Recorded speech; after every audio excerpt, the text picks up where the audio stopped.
Palihim nga na kinausap ni Wilfred ang kanyang anak na si Nia at sinabi niya ang katotohanan na siya ang ama.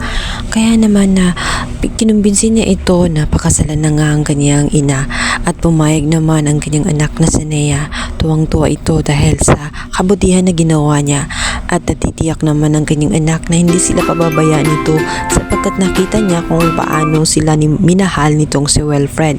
Kaya naman itong si Lorena ay bigla na lamang masasurpresa sapagkat dadalhin siya sa isang lugar at dito magugulat siya sa surpresa nga nitong si Wilfred.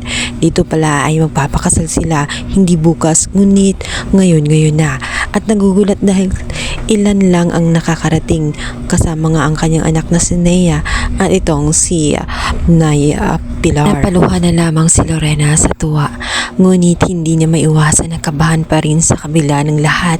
Walang nakakaalam sa kanilang kasal kundi iilan lang sa kanilang pamilya. Nangyari nga ang di inaasahan. Walang kamali-malay si Wilfred na sa likod ng mga ito may tinatagong sekreto itong si Lorena na tiyak na pag nalaman niya ay kakagulat niya at hindi natin alam kung papaano tatanggapin nga ni Wilfred ang katotohanan tungkol sa nangyari sa kanyang dating asawa. Kabilang banda, walang kamali-malay itong si Ronnie. Patuloy pa rin ang kanyang pagpapantasya na balang araw ay makatuluyan din niya itong si Wilfred at sa pagkakataong yun sinabotahin naman niya ang anak nitong si Wilfred dahil sa kagustuhan niya na makasama na nga itong habang buhay.